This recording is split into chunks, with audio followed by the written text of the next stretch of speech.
खबर आ रही है बहुत बड़ी और वो ये कि गृह मंत्री राजनाथ सिंह करेंगे राष्ट्रपति प्रणब मुखर्जी से मुलाकात। माना जा रहा है कि आज रात 8 बजे तक ये तय हो जाएगा कि उस राष्ट्रपति के पास जो दया याचिका दायर की गई है याकूब मेमन की तरफ से, उस पर क्या फैसला लिया जाता है।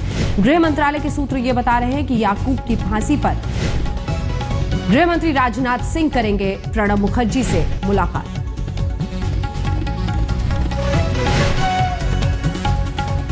सभी खास मेहमान हमारे साथ बने हुए हैं जिनसे हम चर्चा कर रहे हैं, लेकिन इस बीच आइए आपको सुना देते हैं। अलग अलग प्रतिक्रियाएं आ रही हैं। एक तरफ परिवार कहता है कि हम इस पर कोई टिप्पणी नहीं करना चाहते हैं। याचिका खारिज कर दी गई माननीय सर्वोच्च न्यायालय द्वारा और उन्होंने कहा कि जो डेथ वारंट है वो इन ऑर्डर है। इसके पहले जो क्यूरेटिव पिटीशन डिसाइड किया गया था 3 जज द्वारा वो सही है और इनकी रीट पिटीशन जो फाइल हुई थी उसको खारिज कर दिया। ठीक है सर, ये नहीं कर सकती है जुडिशरी, ये एग्जीक्यूटिव का अच्छा है। हम बात करें सुप्रीम कोर्ट ने रोक नहीं लगाई कतई नहीं, इस चीज को आप क्लैरिफाई कर दीजिए। तो ऐसे रोक ही नहीं लगाई, उनकी याचिका पूरी खारिज कर दी। I would not react. Sir, how do you do? Is there any other legal remedy left now? No comments. Please, I have a full faith in judiciary. I have a full faith in Almighty. Please leave me alone. Please leave me alone. मुझे कानून पर भरोसा है, मुझे ऊपर वाले पर भरोसा है। इससे आगे मैं कुछ नहीं कहना चाहता हूं। सभी खास मेहमान हमारे साथ बने हुए हैं। वारिस पठान जी एमएलए जो कि हैं AIMIM के, वो भी हमारे साथ जुड़ गए हैं। कुछ ही देर में उज्जवल निकम जी भी हमारे साथ जुड़ जाएंगे। संजय हेगड़े जी हमारे साथ जुड़े हुए हैं। वारिस पठान जी, मैं आपके पास आना चाहती हूँ। एक बार फिर से वही पुराना राग, आपकी सुई आगे बढ़ती नहीं। टाडा कोर्ट ने 30 अप्रैल को पहले उन्हें डेथ वारंट जारी किया। उसके बाद आज सुप्रीम कोर्ट ने भी कह दिया है कि उन्होंने जो टेक्निकल फ्लॉज बताए थे गलत है। आप फिर भी अपनी राजनीति करने से बाज नहीं आ रहे। देखिए, इसमें हम लोग कोई राजनीति नहीं कर रहे हैं। हम रिस्पेक्टफुली कोर्ट का ऑर्डर मानते हैं, मगर ये ऑर्डर बड़ा डिसअपॉइंटिंग और सेटबैक है। जजमेंट बड़ा डिसअपॉइंटिंग और सेटबैक है। हमने कहा था कि याकूब मेमन को फांसी नहीं होनी चाहिए। क्यों नहीं होनी चाहिए? आप जो रॉ के चीफ रह चुके हैं, उन्होंने लिखा हुआ है कि याकूब मेमन ने सरेंडर किया था। आपको लगता है कि इस देश की न्याय व्यवस्था को वो नहीं दिखता जो उसको देखना चाहिए? आप उसको सिखाएंगे? अरे पठान साहब, आप सिखाएंगे इस देश की कानून व्यवस्था को कि उसे क्या देखना चाहिए, क्या सुनना चाहिए? सवाल यह है कि अगर उसे आतंकी मानकर फांसी की सजा दी गई है तो क्या आप एक आतंकी को डिफेंड कर रहे हैं? हाँ या ना में जवाब दीजिए। हम इंसाफ की गुहार लगा रहे हैं। सर, मेरे सवाल का जवाब दीजिए। प्रेसिडेंट ऑफ इंडिया को वारिस पठान जी, मेरे सवाल का जवाब दीजिए सर। क्या वो देशद्रोही है? मत भागिए मेरे सवाल से। कि वो जो 40 लोग गए थे, इतने बड़े बड़े जूरिस्ट, सुप्रीम कोर्ट के एक्स जज, मत भागिए मेरे सवाल से। तो क्या ये लोग देशद्रोही है? नहीं। वारिस पठान जी, मेरे सवाल से मत भागिए। सवाल का जवाब सिंपल है मैडम। हाँ, क्या आप एक आतंकी को डिफेंड कर रहे हैं? हाँ या ना टीवी पे बोलिए। राजीव गांधी के हथियारों को भी फांसी की सजा मिलेगी, बेन सिंह के हथियारों को भी फांसी की सजा मिलेगी। क्या आप एक आतंकी को डिफेंड कर रहे हैं? क्या आप एक आतंकी के साथ खड़े हैं? हाँ या ना? एक आतंकी को डिफेंड करने की बात नहीं है, इंसाफ की बात हो रही है। उसको आतंकी अगर कोर्ट ने घोषित किया है तो किया है, मगर उसके साथ उसको लाइफ इंप्रिजनमेंट देना था। कैपिटल पनिशमेंट, फांसी नहीं होनी चाहिए। हम ये कहां कहते हैं कि सुप्रीम कोर्ट ने गलत किया? हम तो ये नहीं कहते। हम तो मानते हैं सुप्रीम कोर्ट का जजमेंट को रिस्पेक्टफुली, लेकिन हमको डिसअपॉइंटमेंट है और सेटबैक है जजमेंट से। उज्जवल निकम जी हमारे साथ जुड़े हुए हैं। उज्जवल निकम जी, आपकी बात से समझ गए और हमारे दर्शक भी समझ गए होंगे कि आप कहां पर खड़े हुए हैं। उज्जवल निकम जी, ये राजनीति और शायद याकूब मेमन इससे पहले भी हुआ है, लेकिन इस पर भी जबरदस्त तरीके से राजनीति हुई है। और जब आप वारिस पठान या ऐसे लोगों को सुनते हैं और फिर कहते हैं कि अपनी जंग में 257 लोगों के लिए जब आप लोग आगे बढ़े, कहां पर मामला अटकता दिखता है? अंजनिया, मैं साफ पहली बात ये तो बताना चाहता हूँ कि हमारे दोस्त वारिस पठान एक जमाने में अच्छे एडवोकेट थे, पर अभी वकालत छोड़ दिए, राजनीति कर रहे और खुलेआम इस तरह से बात बता रहे कि जिस तरह से उन्हें इस ट्रायल की सब कुछ जानकारी है और फिर भी उनका आरोप है कि इसमें इंसाफ नहीं हुआ। पहली बात तो मैं ये कहना चाहता हूँ कि इतने सबूत हमने पेश किए थे, जो बार बार हमारे दोस्त वारिस जी बात कर रहे हैं कि इस पर ये नहीं हुआ, उस पर ये नहीं, बिल्कुल गलत है।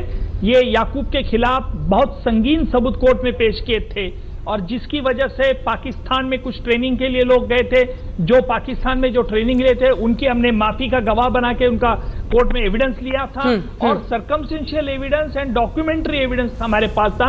उसके आधार पे ही कोर्ट ने सुप्रीम कोर्ट तक फांसी बरकरार रही और जो आज तक जो चल रहा था टेक्निकल फ्लॉज, एक कोशिश की, नाकाम कोशिश कि फांसी को किस तरह से रोक लगाएगी और टेक्निकल फ्लॉज भी सुप्रीम कोर्ट ने रिजेक्ट कर दिया। हाँ। और मुझे लगता है कि अभी उसमें जो इनका कहना आरोप है ये बिल्कुल गलत है, क्योंकि उन्हें पूरी जानकारी नहीं है, एक राजनीति ऑब्जेक्टिव लेके चलते हैं और इसलिए इन्होंने गलत आरोप किया। ठीक है, लेकिन मैं चाहती हूं कि आप राजदीप जी की भी बातों का जवाब दें, क्योंकि राजदीप जी और ऐसे कई लोग हैं जो ये कहते हैं कि इस देश में इंसाफ का जो कांटा है वो सबके लिए बराबर नहीं होता है। मैं चाहती हूं कि राजीव जी अगर आप एक दो लाइनों में अपनी बात कहें, क्योंकि आपने ये कहा कि हाँ, मेरा निकम जी से साफ सवाल है। हाँ। क्योंकि निकम जी कई मामलों और मुंबई से जुड़े हुए हैं। निकम जी, आप जानते हैं कि मुंबई में दंगे हुए 92-93 में 900 लोग मर गए। उस दंगे के एक तरह से बदले की भावना से ब्लास्ट होते हैं। याकूब मेमन के खिलाफ आपने एविडेंस दी है, सुप्रीम कोर्ट ने आज कहा है कि उनकी फांसी बरकरार है। मेरा आपसे कहना है कि ये वो जो 900 लोग हैं उनके जो मामले हैं उनमें कन्विक्शन क्यों नहीं होता? मैं ये नहीं कह रहा कि याकूब को आप बचाइए, उनको आप सजाए मौत मत दीजिए। मेरा एक सीधा सा सवाल है, प्लांटर जो है, उसी बम ब्लास्ट के प्लांटर जो है उनको लाइफ इंप्रिजनमेंट मिलती है। ये किस तरह का कानून है? मेरा कहना है कि कानून, मुझे लगता है 21 साल के बाद उस व्यक्ति लाइफ इंप्रिजनमेंट में है, उसके बाद आप कहते हैं कि डेथ सेंटेंस। आज निकम साहब, राजदीप जी आपने दो सवाल उठाए। पहला सवाल आपका यह है कि याकूब को फांसी क्यों, प्लांटर को तो फांसी नहीं हुई। मैं आपको बताता हूं कि सुप्रीम कोर्ट ने जब ये पूरा फैसला दिया तब सुप्रीम कोर्ट ने ये क्लियर डिस्टिंक्शन दो कंपार्टमेंट में कर दिया। पहला जो एक्चुअल प्लांटर्स और कॉन्स्पिरेटर। सुप्रीम कोर्ट ने, जैसे हम देखते हैं कि मूवी में डायरेक्टर रहता है और डायरेक्टर के इशारे के मुताबिक एक्टर्स काम करते हैं स्टेज पे, तो director is the primary responsible. वो पिक्चर मूवी चलती, हिट चलती है नहीं चलती उसके लिए।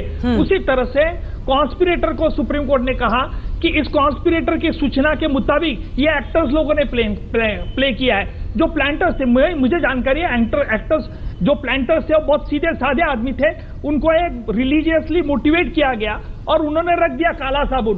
उनको ये भी मालूम नहीं था कि आरडीएक्स का मतलब क्या है। उनको ये भी मालूम नहीं था कि गाड़ी में कार्डियक्स फिट करने से उसमें कितने लोग मर जा सकते हैं। उनको एक बताया गया था कि बम का धमाका होना है। सो प्लांटर और कॉन्स्पिरेटर, साजिशकर्ता के मुताबिक सुप्रीम कोर्ट ने जब रखा ध्यान में कि साजिशकर्ता के वजह से ये लोग आ गए, तो इनको कड़ी सजा चाहिए ताकि इस तरह की साजिश न करे। ये पहले आपका सवाल का जवाब, इसलिए सुप्रीम कोर्ट ने साजिशकर्ता को कड़ी सजा दी। दूसरा, आपने जो सवाल किया है कि जो मुंबई में राइट है उसने गुनहगार को सजा क्यों नहीं हुई, आपका बिल्कुल लाजवाब सवाल है। I totally agree with you Rajdeep ji, क्योंकि ये कोई भी गुनहगार हो और किसी भी हक में हो उसको सजा तुरंत होनी चाहिए, ये मैं मंजूर है। पर एक कॉमन एक्सपीरियंस हमारा ऐसा है कि जहां राइट केसेस रहते, राइट केसेस में कई आरोपी रहते हैं, कई गवाह रहते हैं, आइडेंटिफिकेशन का प्रॉब्लम आता है इस तरह से। तो आप ये आरोप हमने इस तरह से सवाल उठाना, यानी हमारे एक डिस्क्रिमिनेशन हम करते हैं। मैं बार बार ये कह रहा हूं कि हमारे देश में कई लोग ऐसे हैं कि कम्युनिटी वाइज डिस्क्रिमिनेशन हो रहा है इस तरह से सवाल करके, जो आज भी सवाल ये कर रहे हैं कि राजीव गांधी के हत्यारों को क्यों नहीं, बेअद सिंह के हत्यारे इसको क्यों नहीं, और ये मुंबई में राइट वाले क्यों नहीं। हर मुकदमा अपनी अपनी जगह अलग अलग है, ये आपने सोचना चाहिए। पर मैं ये एग्री करता हूं आपसे राजदीप जी कि कोई भी मुलजिम हो, कोई भी उसको दोषी हुआ तो उसको सजा होनी चाहिए। बिल्कुल, इंसाफ अधूरा नहीं। मैं आऊंगी वारिस पठान साहब आपसे तो लंबी बातचीत होनी चाहिए, क्योंकि समझना चाहिए कि आप जैसे लोग जो राजनीति की वजह से कॉम्प्रोमाइज पोजीशन लेने के लिए मजबूर हो जाते हैं आतंकवाद के खिलाफ, आखिर क्या मंशा होती है आप जैसे लोगों की। मैं आऊंगी आपके पास, आप एमएलए हैं एमआईएम के। एक सेकंड, संजय हेगड़े साहब, ये कई लोगों का मानना है जिन्होंने आवाज उठाई थी कि कहीं इंसाफ लटका हुआ तो नहीं रह गया दिखता है इस मामले में। आपका जवाब इस पर। वारिस साहब अपनी बारी का इंतजार करें सर, प्लीज मैं आपके पास आऊंगी। वारिस जी प्लीज अपनी बारी का इंतजार करें, मैं आऊंगी सर आपके पास। मैं जवाब दूंगा आपकी बात का। हेगड़े साहब आ रही हूँ सर आपके पास, पक्का मुझे जवाब देना। हर एक आदमी का जो कंसेप्शन होता है इंसाफ का अलग अलग होता है। कानून अपनी जगह होती है, इंसाफ अपनी जगह होती है, वैसे भी कई लोगों का मानना है। आज जो हुआ है कानून के मुताबिक, कॉन्स्टिट्यूशन के मुताबिक और क्रिमिनल लॉ के मुताबिक सज़ा सुनवाई गई। सज़ा के बाद ये जो पद्धति या प्रोसीजर है उसमें कोई खोट थी या नहीं, उस पर बहस हुई, उस पर भी आज जवाब आ गया। और अब रह गया है सिर्फ रहम की बात।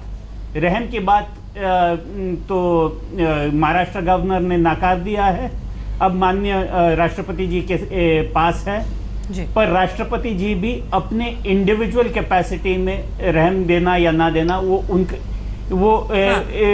वो फैसला उनका नहीं है। ठीक है, राष्ट्रपति को जो सलाह मिलता है जी गृह मंत्रालय से या कैबिनेट से, उसके आधार पर वो काम करते हैं। ठीक है, और इसी पर हम अपने दर्शकों को जानकारी भी दे रहे थे सर जी, इसी पर हम दर्शकों को जानकारी भी दे रहे थे कि राजनाथ सिंह मिलने वाले हैं आज राष्ट्रपति प्रणब मुखर्जी से। ब्रेक पर मुझे जाना है, लेकिन उससे पहले वारिस पठान साहब आप अपना जवाब जरूर दे दीजिए, क्योंकि आप जैसे लोग जब ऐसे मुद्दों पर राजनीति करते हैं और ये सोचते हैं कि ये सही समय है, कील ठोक दो और कह दो कि राजवाड़ा, ये तमाम मुद्दे आपको ऐसे याद नहीं आते हैं, लेकिन आप इस कॉन्टेक्स्ट में इसलिए बोल रहे हैं क्योंकि आप साहब मजहब का इस्तेमाल करना चाहते हैं और आतंक की लड़ाई को इस देश में कमजोर करना चाहते हैं। वारिस पठान साहब।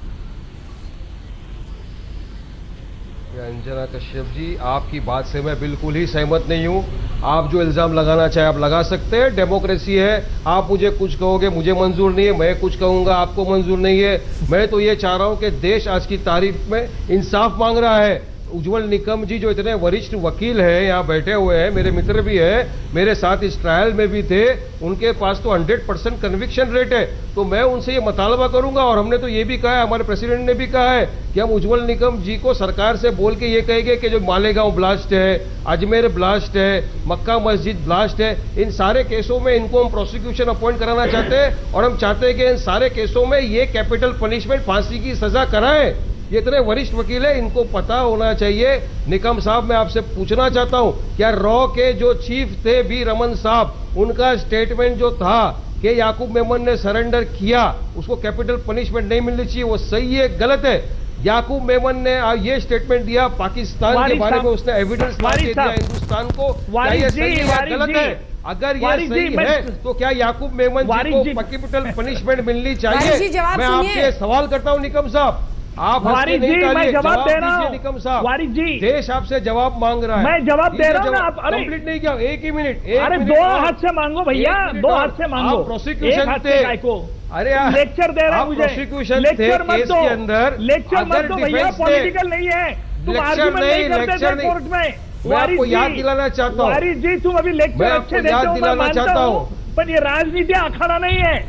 वारिस जी क्या को बातें बनाने लगते, क्या राजनीति का अखाड़ा नहीं है, बिल्कुल सही बात है। सुनो पठान साहब, जवाब सुनिए। तुम एक मिनट, तुम एमएलए है, छोड़ दो, मुझे बोलने दीजिए। तुम मैंने जूनियर हूँ, मुझे बोलने दीजिए, मैं छोटा आदमी हूँ, मैं छोटा वकील हूँ, मुझे बोलने दीजिए। नहीं छोटा गाय का, बड़ा छोटा वकील हूँ, बड़ा वकील है तुम, लेक्चर पॉलिटिकल पॉलिटिकल। सुनो वारिस, सुनो भैया, आपने रमन जी का रिपोर्ट का जो हवाला कर रहे, आप रमन जी का रिपोर्ट का हवाला देते, आपने दिया, ओवैसी साहब ने दिया, बाकी सबने दिया, बहुत लोग दे रहे हैं देश में। तो रमन जी का जैसा रमन जी का रिपोर्ट आप इस आधार पे बोल रहे हैं कि वो गॉस्पेल ट्रूथ है। वारिस जी, एक वकील दिमाग से सोचना, एक राजनीति छोड़ दो, मन में से जो प्रिजुडिस जो निकाल डालो। अभी आप मेरे सामने हैं, तो आप एक बात ख्याल में रखो, कोई भैया जो कहता है रमन जी का रिपोर्ट क्या एविडेंस माना जाए, ये पहली बात। दूसरी बात, हमारे सामने ऐसा कोई सबूत नहीं आया, याकूब को किसने पाबंदी नहीं लगाई थी कि भाई तू ऑन ओथ एविडेंस मत दे। सीबीआई ने चार्जशीट फाइल किया, रोल ऑफ पब्लिक प्रोसिक्यूटर बाद में आता है चार्जशीट के फाइल के बाद। बराबर, सुनो, आपके सामने एविडेंस नहीं आया, आप तो प्रोसिक्यूटर थे ना, आप तो सरकारी वकील थे, क्या आपको ऐसा नहीं लगा भैया आप सरकार के कोर्ट के सामने पेश करें? वारिस, तू क्या लेक्चर ही दे रहे तुम?